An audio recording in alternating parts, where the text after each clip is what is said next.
Welcome to the poster boy of electric depreciation, the Porsche Taycan. But hang on a sec, this is the all-new model. You can tell by the front lights are actually quite a lot different.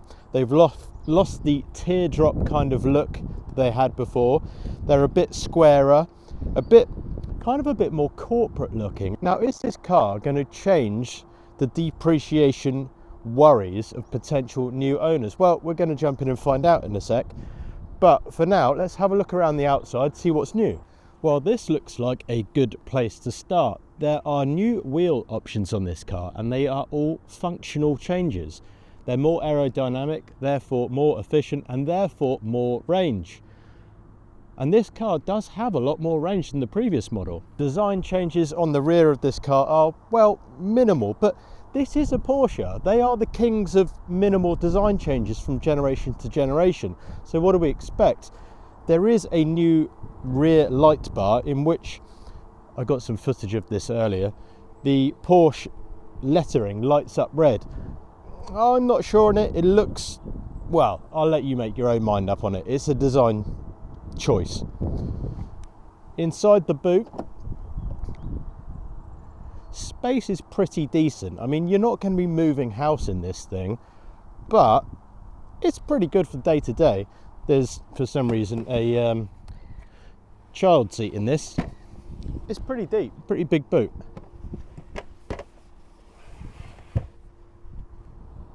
Bang my head on that.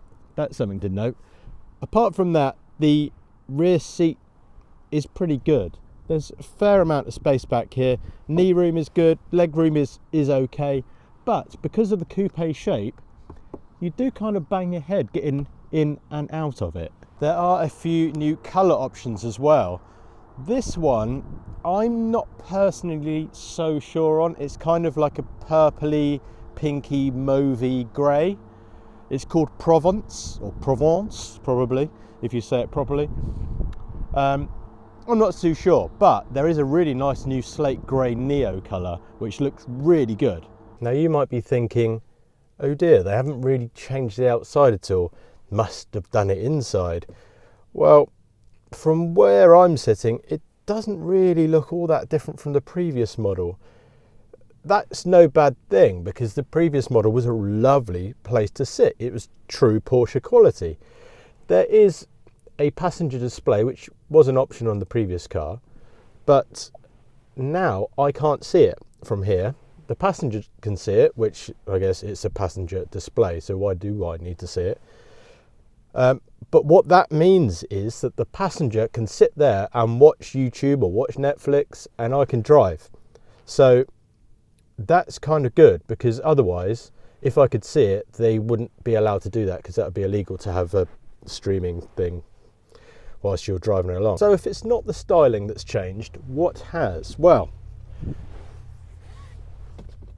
they have changed probably the most important thing about an electric car: the efficiency. So let's take it for a drive and see what it's like. So the interesting thing about the facelift that they have done on this car is they have given every single model in the range more power and more range, which is great, obviously. But it kind of begs the question, why would you need to go for a more powerful one? If you see what I mean. This is the new 4S, and it now has over 500 horsepower. In fact, even the slowest model in the range does 0 to 60 in less than 5 seconds now, which you can't use a car which is quicker than that. You know, you can't use its full potential. So kind of what's the point? Also, that bottom of the range car, if you like, which is a single motor rear wheel drive car, will do supposedly over 500 miles of range. I mean, it won't, but they're saying it will, which means I guess it's possible in the most perfect conditions possible. I've noticed a few new tweaks to the dash as well. So there is a few little bits of infotainment changes. It does feel quicker, feels a bit snappier to use, which is good. One of my pet hates is slow infotainment. I've noticed now it tells you how fast you can charge if you were to plug in right now. It tells you effectively the heat of the battery and also how fast you can charge if you plugged in now. Right now I can tell you the battery's only 7 degrees, which means it would only charge at a maximum of 26 kilowatts. Now this car can charge really fast, in fact quite a lot faster than the previous generation, which could already charge pretty much faster than anything else on the market. But as you may know, if you've had an electric car or used one and tried to charge it, that advertised charging speed is kind of nowhere near where you get, and it's not the car's fault. The car is capable. The conditions for everything need to be absolutely perfect to be able to use that fast charging.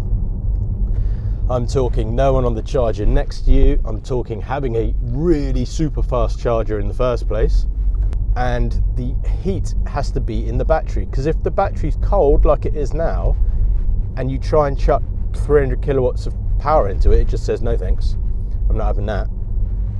So it needs to warm up, and at least you know when you're pulling into a service station how fast you're likely to charge. So for example, a real world use case of this would be, oh, I can only charge at 26 kilowatts.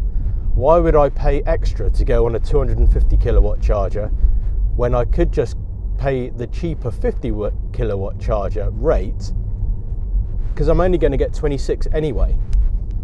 So I mentioned there's more power as well. So yes, over 500 horsepower thanks to a new rear motor, a smaller, more efficient, more powerful rear motor, which has now been fitted in every single model.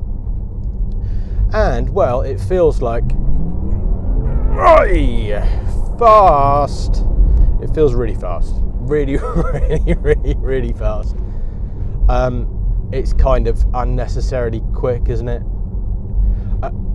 Why you would buy the Turbo or the Turbo S, I don't know, because you're not buying this car for a racetrack. You buy your 911 for a racetrack, and you buy your Taycan to do the school run, to get you to work and back, and do all of the kind of day-to-day boring life stuff. So why on earth you'd need to go any faster than this is beyond me. You can't use it in the real world, because the real world is speed cameras, it's traffic jams, it's speed bumps. Speaking of speed bumps, however, there is a new suspension setup. All models in the range now come with air suspension as standard, and they have tweaked the air suspension to have a dual, what do they call it? They've got a Porsche name for it, but it's a double cylinder, double valve setup. I guess similar to the new twin valve setup in the Bentley GT that I drove recently, the new one. And in that car, it made a real big difference to the way it drove. Now, this doesn't drive like a Bentley, but it is very comfortable, and I do really feel like it is more comfortable than the previous generation. So whatever they've done with that suspension tweak, it works. One of the biggest selling points for the Taycan was the fact that it drove like a proper Porsche. It drove like a sports car. And if anything, it's even better. That new suspension setup is just bang on. It keeps the car flat. It disguises its weight perfectly. It doesn't feel like you're driving a big heavy car. Other fast electric cars can just feel a bit like you tip it into a corner and then you kind of hold on and hope for the best and then power out of it with all your massive torque. But this actually drives like a proper car, so to speak. There is a new Porsche Sport Sound, what do they call it? Yeah, electric sport sound, which you may be able to hear just in the background. And there's a new one for each model. So this sounds different to a rear-wheel drive car, it sounds different to a turbo, it sounds different to a Turbo S. How different, I don't know. They all kind of sound the same to me. It must be very subtle differences in the sound, but it sounds good. Listen. Yeah, I like it. How do you feel about fake engine noises, or well, not engine noises? How do you feel about fake electric car sounds? I actually quite like it because it does make you feel a bit more involved in the experience. Whereas if the car's completely silent, you do feel disconnected. So the big question then, what are Porsche doing about the depreciation problem? Everybody knows that this car became famous for the amount of money that it lost. You could buy a Taycan for 150 grand and 2 or 3 years later it's worth 60. And that's no good. That's no good for anyone, and it's certainly no good for the Porsche brand. So what they've decided to do with this one is bring it in very limited numbers.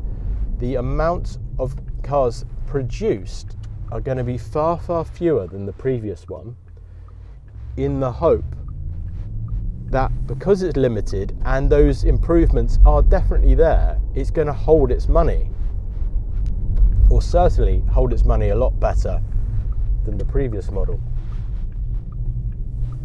So the verdict then, let's think, it's a light facelift, and that's nothing unusual. I mean, look at the Mercedes G-Wagon that's just come out, looks basically the same as the old one. Look at the new 992 Gen 2 911, looks basically the same as the old one.